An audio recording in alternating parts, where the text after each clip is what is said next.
Police stormed Chuck Norris's house in the middle of the night and shot his wife. They had no idea what kind of mistake they had just made. Subscribe to the channel and tell us in the comments where you're watching from.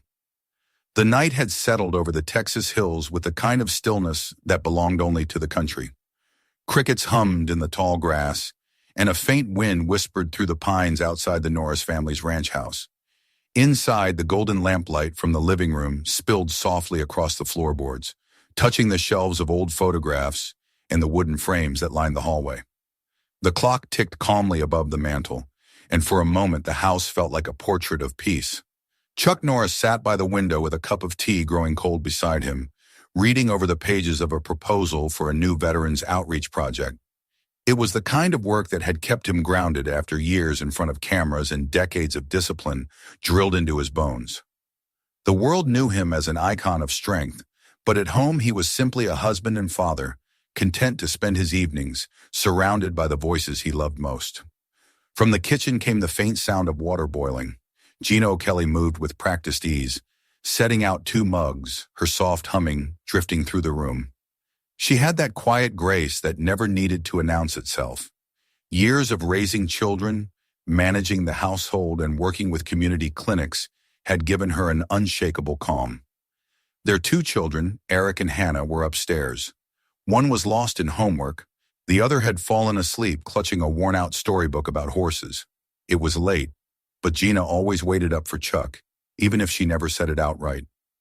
"You're still working?" she asked gently, stepping into the light. Chuck smiled faintly without looking up. "Trying to make sense of a few new proposals. They want to open a new center for vets down near the valley. Bureaucracy's the same war, just with less noise." She chuckled, brushing a strand of hair behind her ear. "And you still think you can fix the world one form at a time?" "Someone's got to try," he said. He looked up, his blue-gray eyes softening when they met hers. "You should get some sleep, honey. You've been up since dawn." "I'll sleep when you do," she replied, sitting beside him. "Besides, it's peaceful tonight. Even the coyotes are quiet." The words hung there a moment, and he nodded, taking her hand. The silence felt solid, like something you could touch. For all their years together, it was that stillness he loved most about her presence, the way she carried calm like a shield. Outside, far down the road, faint red and blue lights flickered once, unnoticed. In a small concrete building on the other side of town, the silence was of a different kind. Police radios crackled beneath fluorescent lights. A group of tactical officers stood around a metal table where maps and warrants were spread out. The air was tight with caffeine and impatience. "Target confirmed," said the team leader, a broad man named Hensley with a trimmed beard and the kind of voice that turned orders into facts. "Address is 1447 County Route 12. Intel says high-value suspect. Narcotics, weapons, potential hostages. We hit hard, no hesitation." One of the younger officers, barely out of training, frowned.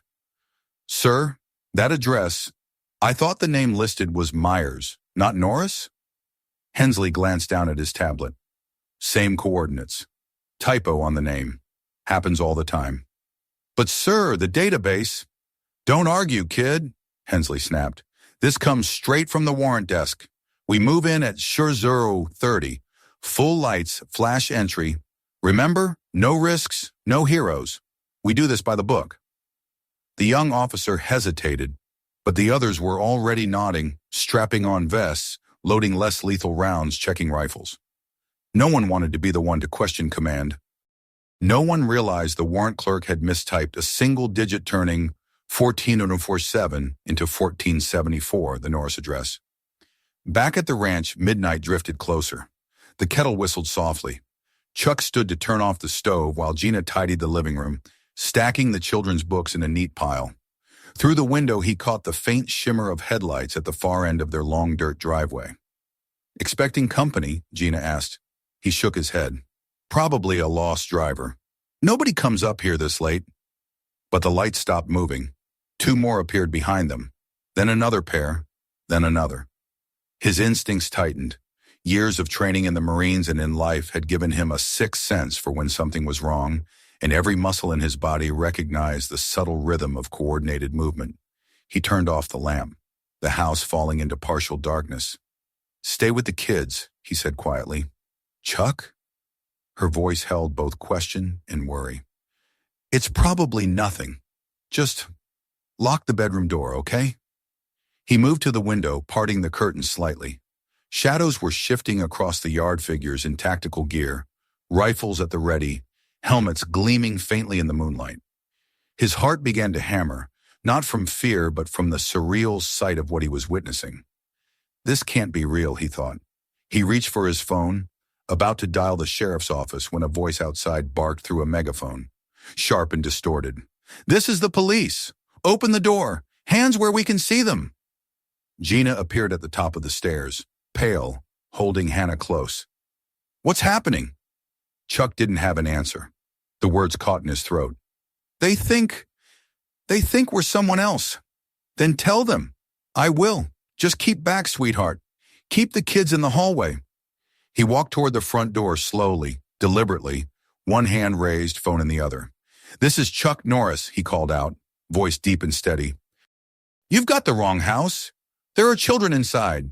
The reply was chaos, shouts overlapping, the metallic click of safeties being switched off.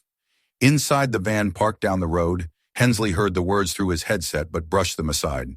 He's trying to stall. They all do. Team Alpha. Move in. Back at the house, Chuck's pulse thundered in his ears. For a fraction of a second, he thought they might stop. That reason might cut through the confusion. But then, from outside, came the thud of boots and the splintering crack of a battering ram striking wood. Jesus, Gina whispered, covering Hannah's ears as Eric ran down the stairs in terror. Back! All of you, back! Chuck yelled, moving toward them, trying to herd them behind the couch. The second hit shattered the hinges. The door exploded inward in a storm of wood and dust. Blinding beams of flashlights sliced through the dark like knives. Police! Get down! The house erupted with noise-barking orders, screaming children, shattering glass. Chuck raised both hands again, trying to make his voice cut through the chaos. There are kids here. You've got the wrong address. Stand down. No one listened. One officer grabbed him, forcing him toward the floor.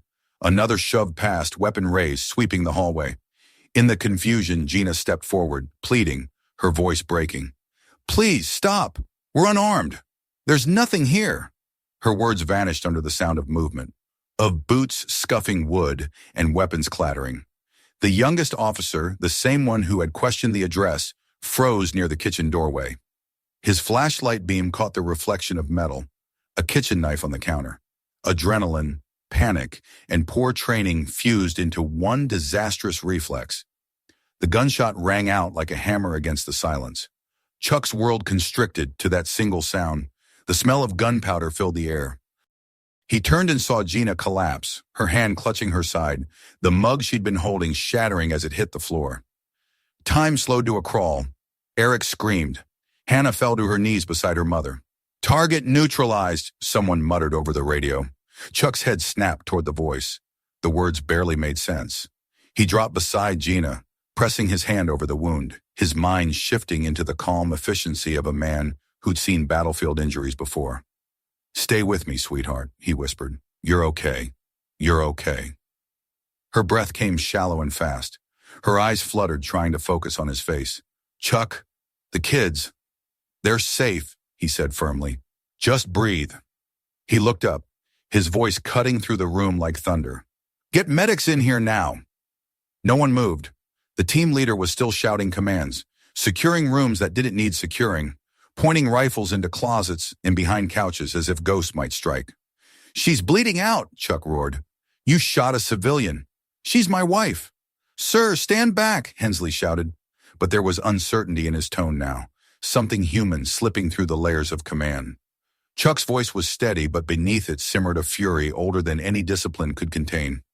You need to call this in now. Every second you wait is on you. The younger officer, trembling, lowered his weapon. I didn't mean to. She moved. Drop it, Chuck said coldly.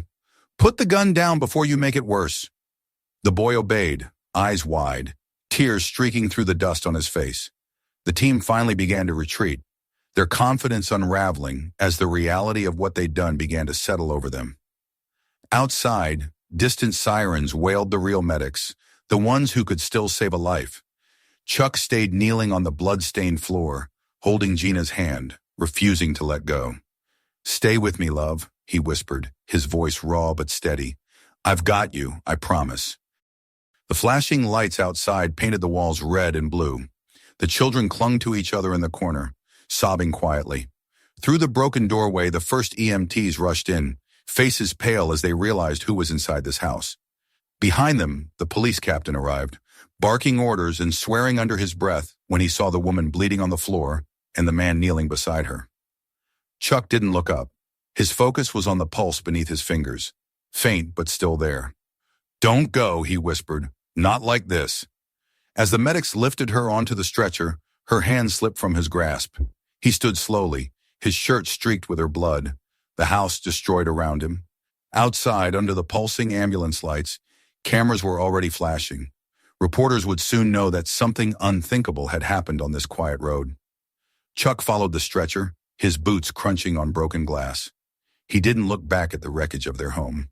The wind moved through the open doorway, carrying with it the smell of gunpowder and dust and the first faint trace of dawn. The mistake had been made. The silence of their life was gone, replaced by the echo of violence that would not fade easily. And as the ambulance doors closed and the sirens began to wail toward the hospital, Chuck looked once more at the house that had become a battlefield and knew one truth with absolute clarity. Whatever came next, he would not let this be buried as another error. The night that began in peace had ended in fire, and the man the world thought was only a legend had just been given a cause that no one could take from him. He stood there in the flashing lights, blood drying on his hands, and whispered into the wind, "You came to the wrong house." The engines roared to life, and the convoy pulled away down the empty road, leaving behind a place where silence would never feel safe again. The mistake had been made, and its consequences were only beginning. The ambulance screamed through the empty streets, its lights flashing against the dark windows of closed storefronts. Inside, Chuck sat beside the stretcher, his hands still clamped around Gina's pale fingers. The paramedics worked in silence, efficient and grim, one pressing gauze against the wound, while another checked her pulse. The metallic smell of blood mixed with antiseptic filled the confined space, but to Chuck, the noise and movement blurred into a single dull roar inside his head. His wife's face looked impossibly still, her lips faintly blue, her breath shallow but steady enough to keep him anchored to the present. He had seen men die on battlefields. He had held them as the light left their eyes, whispering promises they both knew were lies. But never this. Never her. When they reached the hospital, the bright lights of the emergency bay felt like another assault. Hands reached out, pulling Gina away from him. Voices called orders. And suddenly she was gone down the hallway, leaving him standing alone in the sterile brightness. The doors swung shut behind her, and for a moment Chuck could do nothing but stare at the red smears drying on his skin. An officer tried to approach him, some lieutenant sent to contain the scene. "Mr. Norris, sir, we need a statement." Chuck turned toward him slowly, his eyes cold and unreadable. "You'll get one when my wife is safe. Not before." The man hesitated, then stepped back. There was something in Chuck's posture that warned him not to push further. Years of discipline emanated from him, like heat from iron. He turned away, walking down the corridor toward the waiting area, every movement controlled, every breath deliberate. He sat alone beneath the harsh fluorescent lights, the hum of the ceiling fixtures the only sound. He replayed every second of the last hour in his mind, cataloging every detail, the number of boots entering, the voice that ordered the breach, the face of the young man who pulled the trigger. The tactical calm that had once guided him through war returned, cold and sharp. He didn't want vengeance, at least not yet. What he wanted was understanding. How had this happened? Who had sent those men into his home? A doctor appeared eventually, his expression a carefully constructed mask. "Mr. Norris, your wife's condition is stable for now. The bullet missed the vital arteries, but there's internal bleeding. She's in surgery." Chuck's shoulders loosened fractionally. "She'll make it?" "She's strong, that helps. The next few hours are critical." He nodded once. "Thank you, doctor." When the man left, Chuck leaned back against the wall, exhaling slowly. For the first time since the gunshot, he let himself feel the tremor in his hands. It wasn't fear. It was fury being contained by sheer will. Outside, the first faint glow of dawn crept over the horizon. The city was waking up, oblivious to what had happened on that quiet stretch of County Route 12. At the same moment, in a police station across town, chaos had erupted. The officers involved in the raid sat in stunned silence around a long metal table. Their faces were pale, their uniforms still smudged with dust. The young man who had fired the shot, Officer Dempsey, kept rubbing his hands together as if trying to scrub away something invisible. His Sergeant Hensley stood by the window, staring out at the sunrise that painted the parking lot in gold.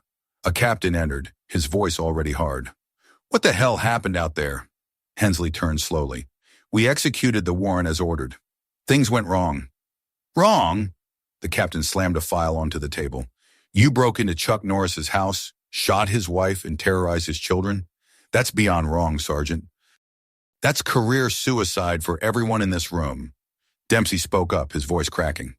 "The address matched, sir. The warrant said 1474. That's what the GPS showed. I swear." The captain opened the folder, his eyes narrowing. "The warrant on record says 1471. You raided the wrong property." The room fell silent. The words hung in the air like a sentence. Hensley swallowed hard. "Then someone changed the numbers. Or someone didn't check them." The captain's tone carried no sympathy. "Internal affairs will tear this apart. Get ready for hell, gentlemen." Back at the hospital, Chuck remained seated in the waiting area, his mind distant, detached, methodically constructing the timeline. The raid had been too coordinated to be simple incompetence. They had come like soldiers, fast, rehearsed, deliberate. The mistake didn't feel accidental. It felt manufactured. He stood restless, pacing the corridor. Every face that passed him, a nurse, a guard, a reporter gathering outside, blurred into white noise. All he could see was Gina's blood, the flash of the gun, the smirk of the officer who'd laughed in that first instant after the door broke. He wanted to forget the sound of his daughter screaming, but it replayed endlessly, the echo of innocence colliding with brutality. When the door to the surgical wing finally opened again, the doctor's face was weary but calm. "She's alive. The bleeding is under control. She'll need rest and time." Chuck exhaled slowly, the tension leaving his body in waves. "Can I see her?" "Not yet. She's sedated. Give her a few hours." He nodded. "Then I'll wait."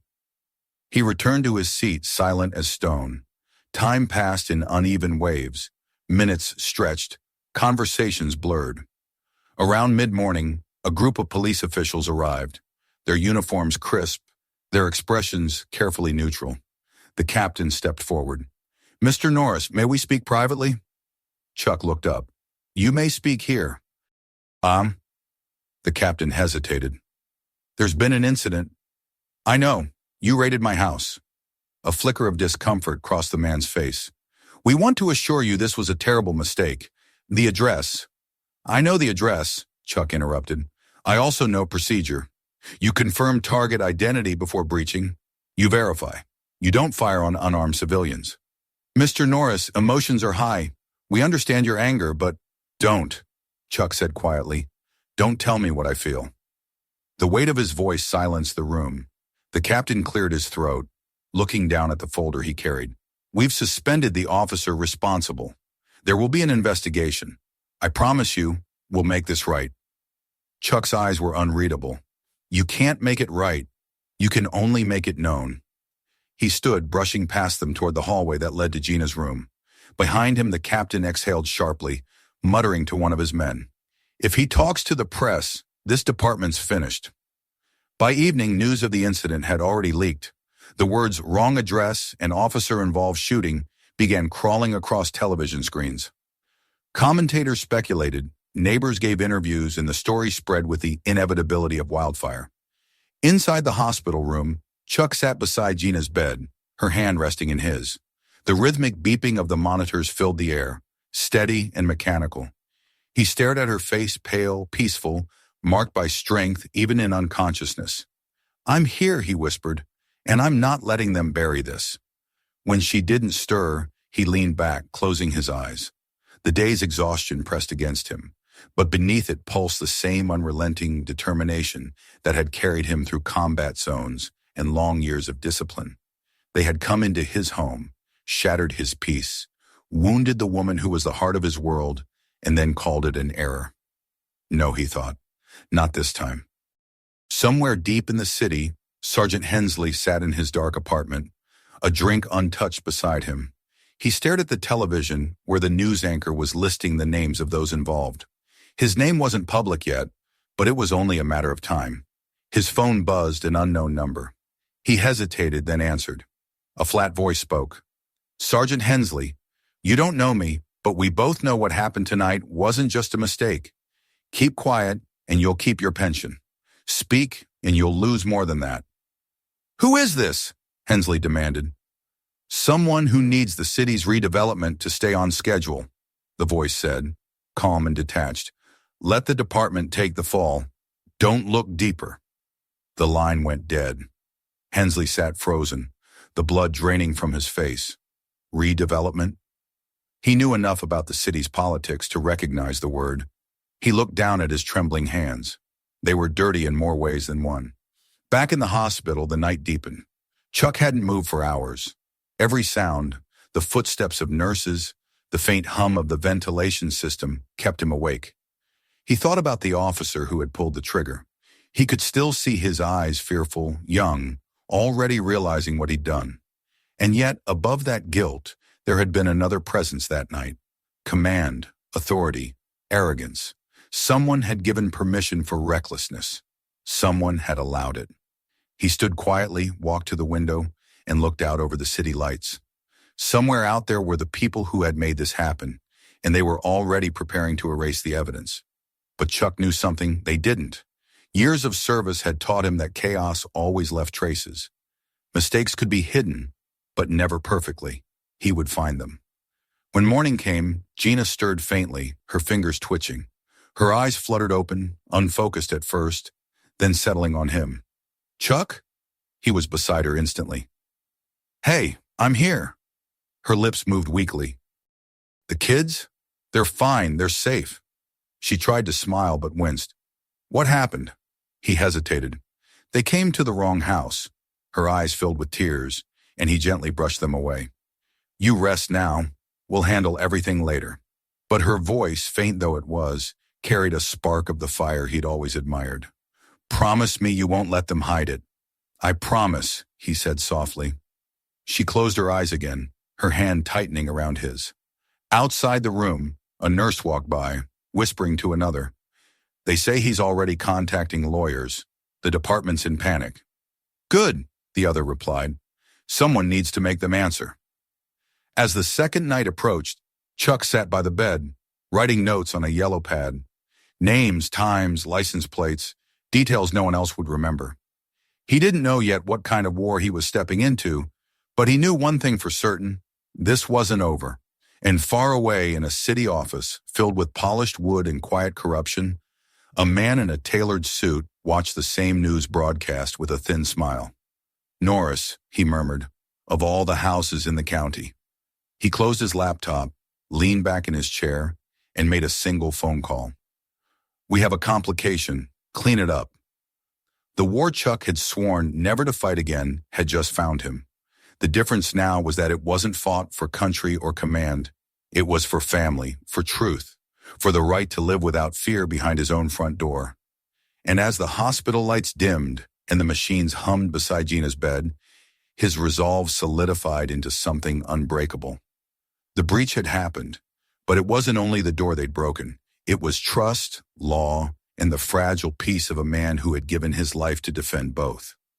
Now in the wake of that chaos, Chuck Norris would learn that the hardest battles were not fought with fists or weapons, but with truth and patience, in a world that preferred silence over justice. And somewhere, deep within him, the soldier stirred once more. The morning came gray and heavy, the kind of morning that carried no warmth, only exhaustion. The world outside the hospital room moved on as if nothing had happened. Cars passed. Nurses changed shifts. Televisions in the lobby droned on with chatter about politics and sports. But inside that room, Time had slowed to something dense and immovable. Chuck sat by Gina's bed, motionless, staring at the faint rise and fall of her chest beneath the white hospital sheets. Her hand rested in his, and every time her pulse trembled beneath his fingers, he told himself she was still fighting, still anchored to him. He hadn't slept since the night of the raid. His thoughts spun in tight, relentless circles, images of broken wood, the flash of muzzle fire, the young officer's shaking hands, his wife's body collapsing onto the floor.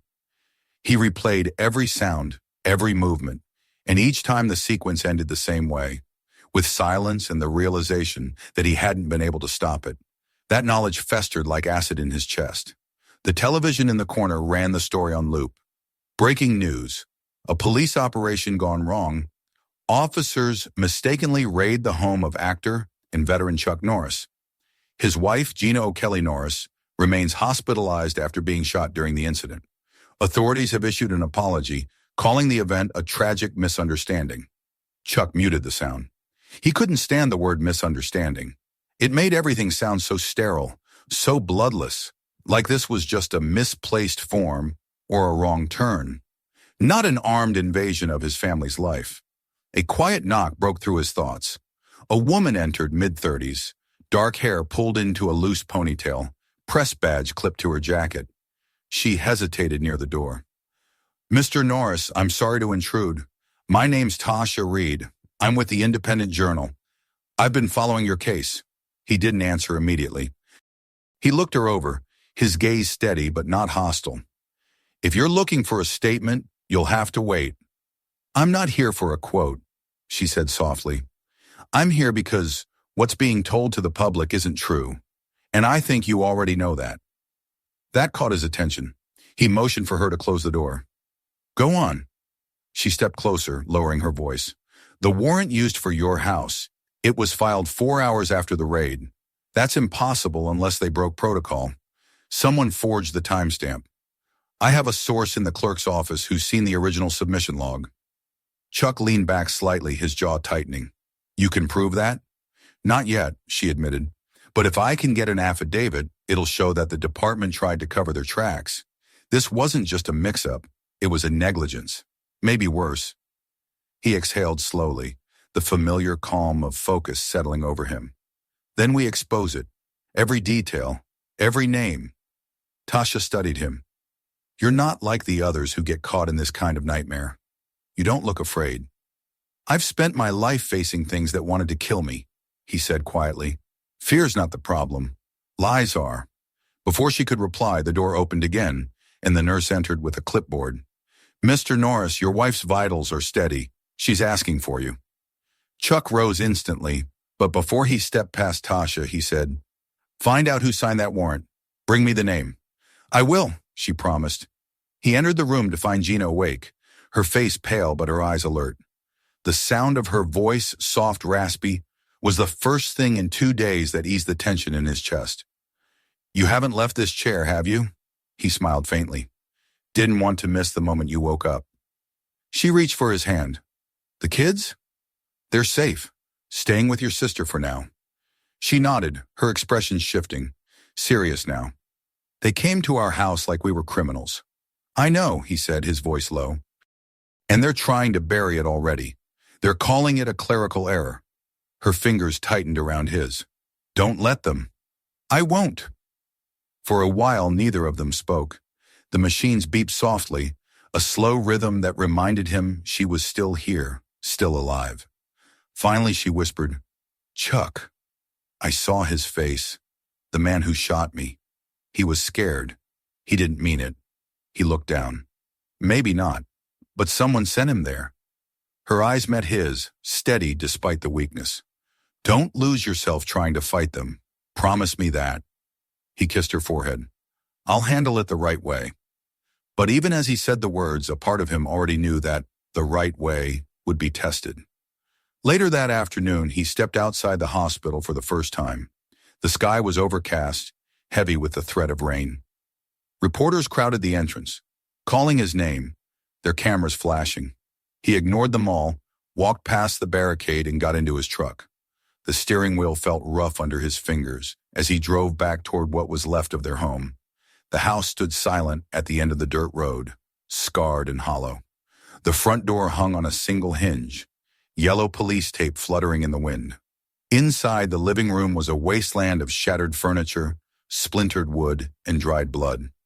He stepped carefully through the debris, each sound echoing too loud in the emptiness. Near the wall, he noticed a small glint of metal. Kneeling, he picked it up, a spent casing, 9mm. He turned it between his fingers, remembering the flash, the noise, the moment everything changed. The anger came slow and steady, not explosive, but cold, deliberate. It wasn't the wild fury of a man who'd lost control. It was the kind of wrath that sharpened focus. Every nerve in his body aligned around a single purpose: to uncover every truth hidden behind this so-called mistake. From outside came the crunch of tires on gravel. He turned toward the sound. A police cruiser rolled to a stop at the edge of the property.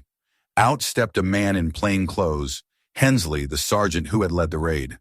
His face was drawn, his movements stiff with guilt.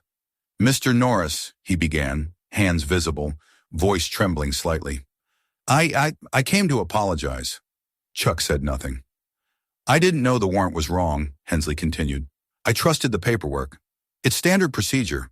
We thought—" "You thought wrong," Chuck interrupted, "and my wife nearly died because of it." "I know," the man said miserably.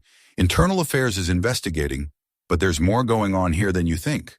I got a call last night. Someone told me to keep quiet or I'd lose everything. My pension, my job." "Who?" "I don't know. The line was blocked. But this wasn't just a bad address. There's a developer. The city's been pushing to clear properties in this area for a new industrial complex. They've been leaning on us for months to crack down on so-called problem houses. I think someone used that as an excuse to fast-track the raid." Chuck studied him. "So you're saying my family got caught in someone's land grab?" Hensley swallowed hard. "I think you were never supposed to be there. Maybe they wanted to scare the real owners next door, but the paperwork got switched. You're going to tell Internal Affairs that. They won't listen. They're part of it." For a long moment, neither man spoke. Then Chuck said quietly, "Get out before someone decides you're a liability." Hensley nodded, relief and shame warring in his expression. "I'm sorry. Truly." He walked back to his car and drove away. Chuck watched the cruiser disappear down the road, his mind already shifting through the implications. Corruption, cover-ups, intimidation. He'd seen it all before, just under different flags and uniforms.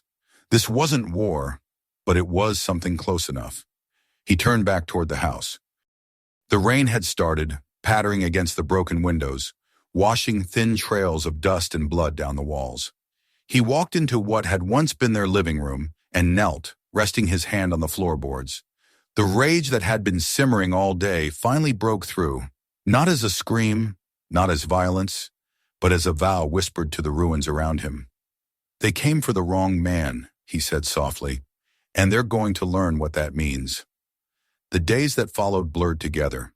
He spent them collecting everything he could: photos, timestamps from his security cameras, the medical reports from Gina's surgery. He spoke with lawyers, reporters, and veterans he trusted. Word spread quietly that Chuck Norris wasn't going to let this disappear. But behind the scenes, the other side was already moving. Files vanished. Witnesses retracted statements. The young officer who had shot Gina was placed on paid leave and went silent. Chuck received an anonymous email one evening containing a single image, a scan of a city planning document showing the Norris property marked in red. Future Redevelopment Zone. He stared at it for a long time, then closed the laptop. The game was bigger than he'd thought. They wanted his land, and they'd used the police to get it, but they'd failed. Late that night, as he sat by Gina's bed again, she stirred and looked at him with a faint smile. "You found something, didn't you?" He nodded. "Enough to start." Her eyes softened. "Just don't let hate be what drives you." He took her hand. "It's not hate, it's justice." Outside, the city slept under a thin veil of rain. But in the quiet corners of that hospital room, something old and dangerous had awakened. A soldier's resolve, forged in silence, sharpened by love. The storm that had entered his home had not destroyed him. It had rebuilt him into something precise and unstoppable. And as Gina drifted back to sleep, he whispered to himself, "They think this ends with an apology. They don't know me at all." The rage had come, not as fire, but as steel. It was patient, cold, and entirely focused. And for the first time since the raid, Chuck Norris felt truly alive again. The week after the shooting dragged by with the slow weight of a nightmare that refused to end. Each morning began with the same ritual. Chuck sitting beside Gina's bed, watching the sun crawl up through the hospital blinds, while the machines hummed softly in rhythm with her breathing. She was healing, the doctor said. Steady progress, no infections, no setbacks. Yet the wound beneath her ribs was only part of the damage. Her sleep was uneasy. Sometimes she would wake in panic, whispering the same question again and again. Are the kids safe? He always answered yes, though each time it struck him how fragile safety had become. Outside the hospital walls, the world had already moved on to the next scandal. News networks ran his story on repeat, each one with a slightly different spin. Some called it a tragedy, others a misunderstanding. One station even dared to frame it as a regrettable case of miscommunication between local law enforcement and a celebrity homeowner. The words burned every time he heard them. The commentators didn't see the blood, didn't smell the smoke, didn't know what it was like to feel your wife's pulse fading under your hands. They just needed something to fill the hours between commercials. He'd stopped granting interviews after the first day. The one statement he'd made to the press had been short and controlled. My wife was unarmed, my children were asleep. They came into our home without cause and shot her. This isn't a mistake, it's a failure of accountability. He'd turned and walked away from the cameras after that, ignoring the shouted questions. But the damage to the department was already spreading. By midweek, the mayor had released a statement promising a comprehensive investigation.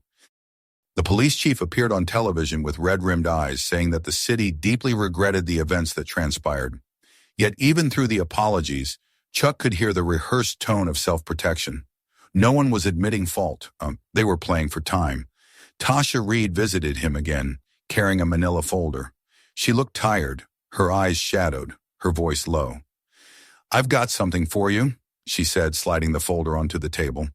Inside were printed documents, emails between the Warrant Office and the City Redevelopment Committee. One line stood out in bold font. Expedite clearance on 1474 County Route 12. Property to be included in zoning proposal, Phase 1. Beneath it was a signature he didn't recognize. Chuck frowned, reading it twice. They were targeting the property itself, not a suspect. Exactly, Tasha said. I've spoken with 2 sources who say the warrant was pushed through under pressure. The name Swap Myers to Norris wasn't an accident. It looks like they used an existing investigation as a pretext to justify a forced entry.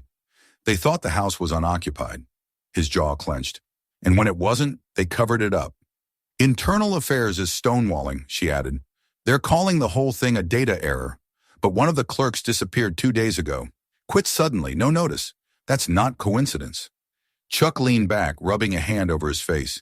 He was tired, but the kind of tired that sat deep in the soul, where rest couldn't reach. If we go public with this, they'll try to destroy both of us. Tasha gave a small, grim smile. Then we make sure the evidence destroys them first. That night, as he sat alone in the hospital room, Chuck opened his laptop and reviewed the files she'd given him. He wasn't a lawyer, but he'd dealt with bureaucracy long enough to recognize patterns of deceit. The emails traced a clear path from the mayor's office to the redevelopment board, down through the police department's special operations unit. The same signatures repeated in every authorization. They'd built an entire chain of plausible deniability, a structure designed so no one could be blamed. He closed the laptop and looked at Gina. Her face was peaceful in sleep, but her hands twitched occasionally, as if even dreams couldn't erase the memory of that night. He leaned closer and whispered, I'll make them tell the truth, love. Every last one of them. The next morning, 2 uniformed officers arrived at the hospital. They weren't there to check on Gina. They were from the department's legal division, bringing paperwork. Chuck met them in the hallway, his arms folded. Mr. Norris, the senior officer began with a tone that was too polite to be genuine. The department wishes to extend its official apology. We're also prepared to offer financial restitution for the damages to your property and the medical expenses incurred. Chuck stared at the man without blinking. You think you can buy what you broke? Sir, we understand your frustration, but these cases can take years in court. The city would rather settle quickly and privately. He stepped closer until the officer flinched. You can tell whoever sent you that justice doesn't come with a price tag.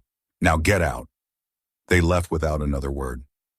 That afternoon, the hospital room filled with visitors, lawyers, journalists, advocates. The story had gained momentum again, fueled by whispers of corruption. One of the lawyers, a woman named Renee Caldwell, was an old friend from Chuck's veteran outreach work. She looked him in the eye and said, "You've got something bigger here than just a raid. If you push this, you could expose an entire network of misuse of force." He sighed. "I didn't want a crusade, Renee. I wanted peace." She smiled sadly. "People like you never get peace until the truth does." Meanwhile, the police department began to fracture under the weight of scrutiny. Sergeant Hensley had been suspended. The young officer, Dempsey, was placed under psychological evaluation. Leaked footage from one of the body cameras partial, grainy showed the chaos of the raid, the flashlights, the gunfire, and Chuck's desperate shout before the shot rang out. The video went viral. Suddenly, the country was watching. Reporters camped outside the hospital. Politicians offered hollow sympathies. Talk shows debated whether celebrity status was influencing the narrative. Through it all, Chuck stayed silent, focusing on Gina's recovery and the small, methodical steps toward justice. He wasn't seeking fame. He was seeking accountability. Then one evening, as he walked back from the vending machine with 2 cups of coffee, he found a folded note taped to Gina's door. The handwriting was sharp, deliberate. "Stop digging, or someone else gets hurt." He stood there for a long moment, the paper trembling slightly in his fingers. Then he tucked it into his jacket pocket and walked inside as if nothing had happened. When Tasha arrived the next morning, he handed her the note. "They're getting nervous." She scanned it, her expression hardening. "That means we're close." Or that they're desperate. Same thing. Later that day, a representative from Internal Affairs requested a formal meeting. They chose a neutral location, a government conference room downtown. Chuck arrived with Tasha and Renee at his side. Across the table sat 3 men in suits, their faces calm, unreadable. The oldest of them began, "Mr. Norris, we're conducting a full internal review. We understand your concerns, but I must caution you against making public accusations that could hinder the investigation." "Hinder?" Chuck repeated, his tone cold. "You've had weeks. How much longer before someone decides this never happened?" "Justice takes time." "So does corruption," he said. "You've had plenty of that." The man's expression flickered. "You're not helping yourself by antagonizing the process." Chuck leaned forward slightly, his eyes narrowing. "You broke into my home. You shot my wife. You terrified my children. And now you're asking me to play nice while you bury this in red tape?" "I don't think so." Renee placed a folder on the table and slid it toward them. "These are copies of the redevelopment communications linking your department to a private contractor named Westland Holdings. You might want to read them before you lecture us about process." The men exchanged uneasy glances. When they left the meeting, Tasha let out a breath she'd been holding. "You just declared war on them." Chuck shook his head. "They declared it the night they came through my door." By the end of the week, protests had begun outside City Hall. Veterans, activists, and ordinary citizens stood side by side holding signs that read, "No more mistakes and justice for Gina." The story had become a symbol, a line drawn between power and accountability. Inside the hospital, Gina's recovery accelerated. Each day she regained more strength, though the scar remained an angry red reminder across her side. One morning, as she walked a slow lap around the hallway with Chuck beside her, she said softly, "You've started something you can't stop now." "I know," he said, "but maybe that's the point." The storm had changed them both. It had stripped away the illusion of safety, replaced it with something harder, but truer, a shared resolve. The people who had called it a misunderstanding had no idea what they had awakened. As the sun set over the city that evening, Chuck stood by the window of Gina's room, watching the reflection of the protests on the news broadcast across the glass. He didn't feel triumph. He felt purpose. The storm had passed, but its aftermath was far from over. It had washed away the lies and left behind the raw ground of truth, waiting to be rebuilt. And Chuck Norris, the man they had thought was just another name on a wrong address, was now the center of a reckoning that no one in that city could escape. The city courthouse stood like a fortress of glass and stone against a pale Texas morning. Reporters lined the steps, their cameras flashing, voices overlapping in a sea of questions that blurred into white noise. Chuck arrived quietly, wearing a dark suit, his face composed but unreadable. Gina walked beside him, still moving with care, a faint trace of pain in her step, though she refused to show it. The sunlight caught the faint scar beneath her blouse, a reminder of how close she had come to being erased by a clerical error. The crowd parted as they passed. Some shouted words of support, others held up signs demanding accountability. The story had grown far beyond one family's tragedy. It had become a symbol of something deeper, a test of how much truth a city could endure before it turned against itself. Inside, the courtroom was already full. On one side sat the representatives of the police department and the city's attorney's sharp suits, polished shoes, and expressions that mixed arrogance with unease. Across from them, Chuck and Gina sat with their legal counsel, Renee Caldwell, calm and precise as ever. Behind them, Tasha Reed filled her notebook, her camera off but her pen relentless. She had promised to cover the trial with accuracy, not spectacle.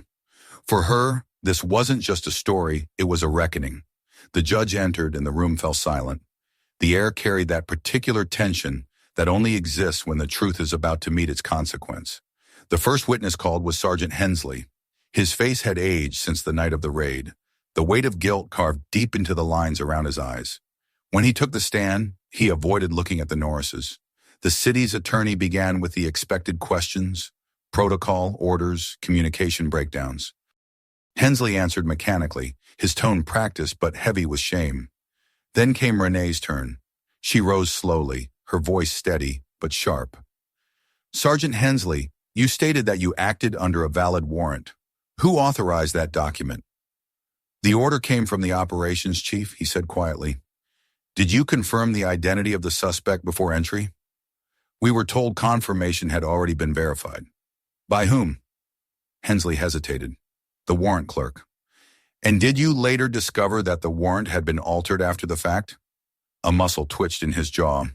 Yes. Why didn't you come forward sooner? He swallowed hard. Because I was ordered not to. By whom, Sergeant? He looked toward the defense table where the city attorneys shifted uneasily. Then he exhaled. Deputy Chief Halverson. He said it was an internal mistake, that it would ruin the department if it went public. I didn't agree, but I followed orders. Renee stepped closer. And do you still believe that was the right thing to do? No, he said, his voice cracking. I wish to God I'd spoken sooner. The room stirred. The judge called for silence, but the moment had already shifted. For the first time, the curtain had been pulled back.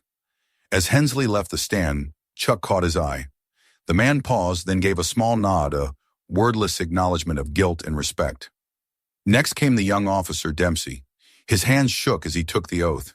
He looked barely older than Chuck's own son might have been if time had stood still for a decade. His testimony was halting, filled with regret.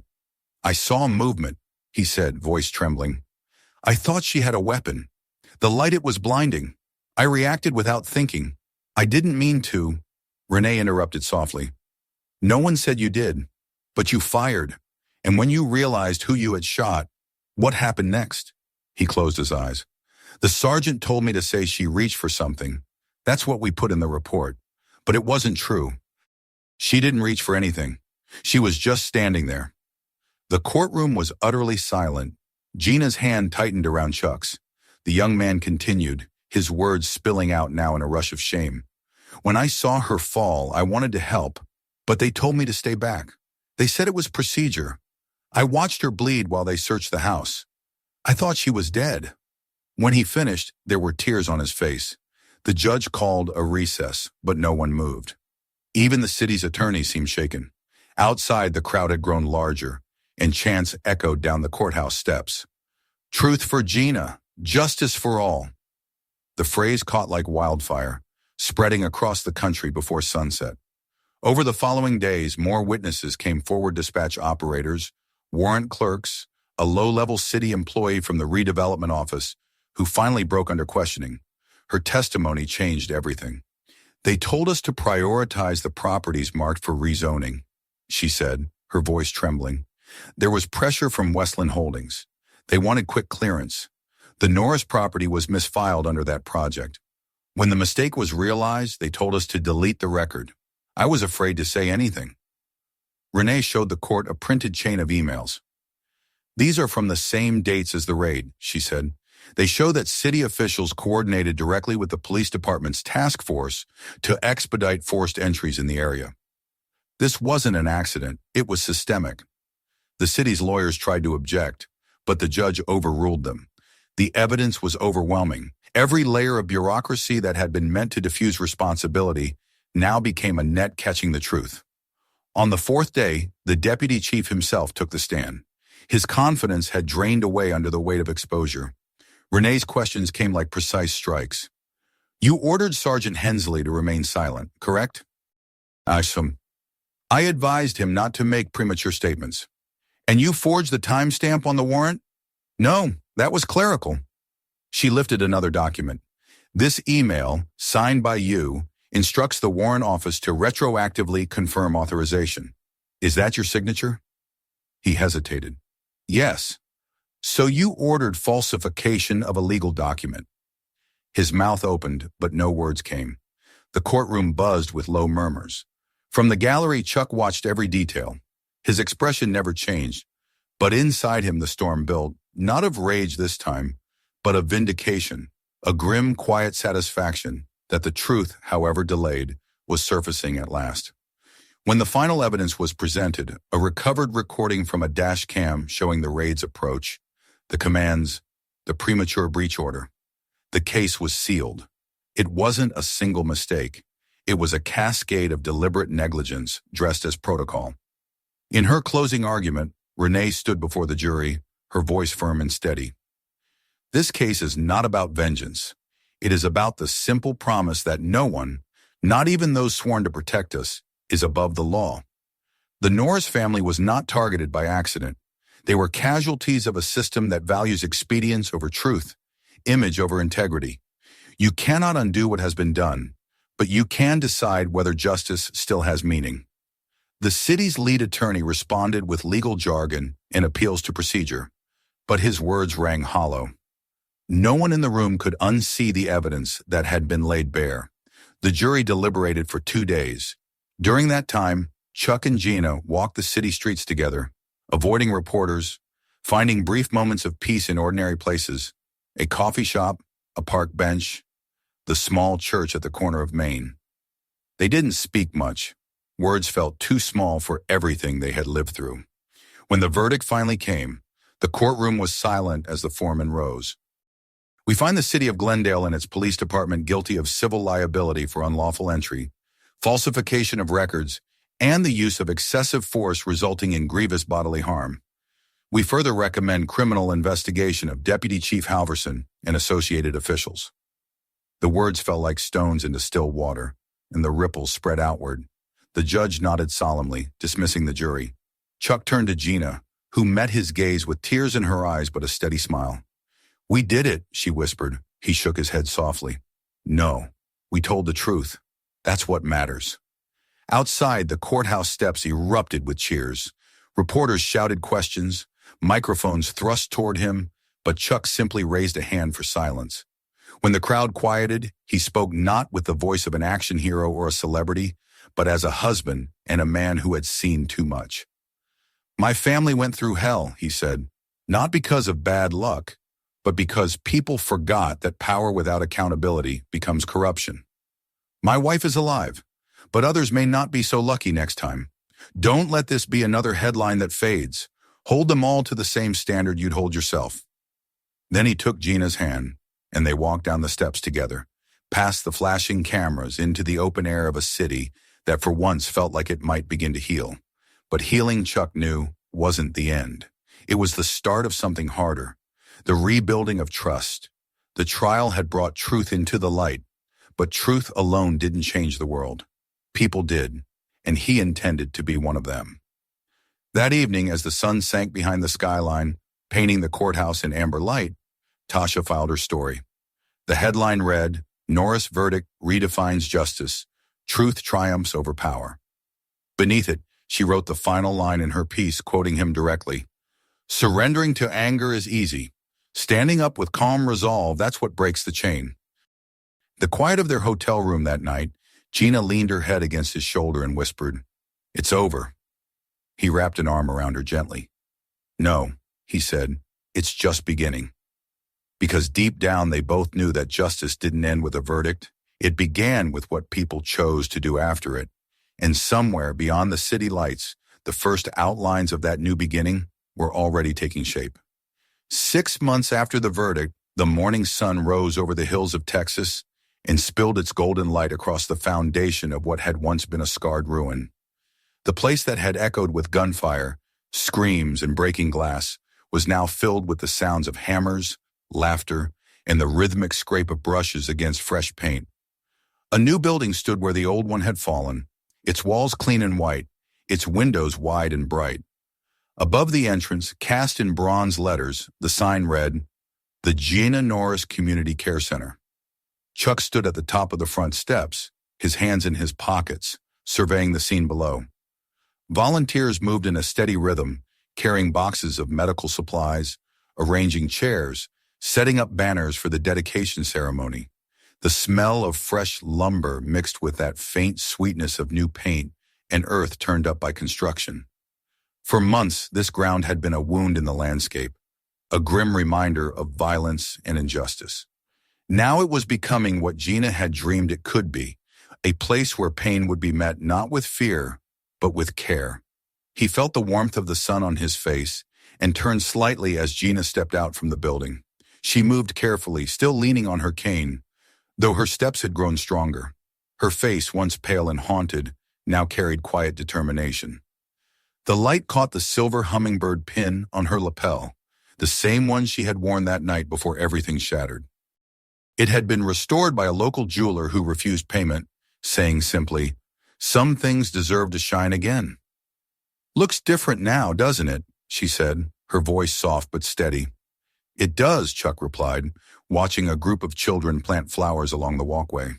"You turned a battlefield into a sanctuary." "We did," she corrected him gently. "All of us." Down below, Tasha Reed adjusted her camera equipment, directing her team as they prepared to film the ceremony for her upcoming documentary. Her hair was pulled back, her sleeves rolled up, her notebook tucked under her arm. She had been there through it all, the nights of despair, the days of testimony, the moment of truth in court. Her film, Command Under Fire, was already being discussed by major networks, but she didn't seem interested in fame. For her, the story was about what people could become when pushed beyond the edge of loss. The mayor arrived soon after, stepping out of a modest black sedan instead of the usual motorcade. The last election had replaced nearly every official connected to the cover-up, and the new leadership had come into office on a platform built around one-word accountability. The mayor, a middle-aged woman with kind eyes and an unpolished authenticity, greeted Chuck and Gina personally. "Mrs. Norris," she said warmly, taking Gina's hands, "today isn't just about a building. It's about hope. What you and your husband have done here, it's bigger than this town." Gina smiled, her gaze flicking to the sign above the entrance. "It's not about hope," she said. "It's about responsibility. People heal when someone takes responsibility for the hurt." The mayor nodded slowly, understanding. "Then let's begin." By mid-morning, the courtyard was full. Veterans stood beside nurses, teachers beside students, officers beside civilians. Among the crowd was Officer Miguel Alvarez, one of the few from the department who had come forward during the investigation. He no longer wore a badge, but he wore something else, a sense of peace that came from having chosen conscience over silence. Standing quietly at the back, he spoke to a group of young recruits from the new academy class, sharing his story not as a warning, but as a lesson. The sound of music drifted through the air, a small choir from a local church, their voices low and steady.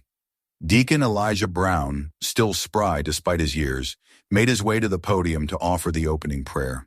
His words were simple, unadorned, but they carried weight. "Lord," he said, "let this place heal what was broken. Let it remind those who serve that the badge is not a weapon, but a promise. Let every hand that works here be guided by mercy, not might." The crowd murmured a quiet amen. Chuck stood with his arm around Gina as the mayor took the podium next. She unfolded a sheet of paper but didn't read from it. Instead, she spoke from the heart. "When the Norris family suffered, we all did," she began. "Their pain became a mirror that showed us what we had allowed to happen in the name of order. Today, we turn that pain into something enduring.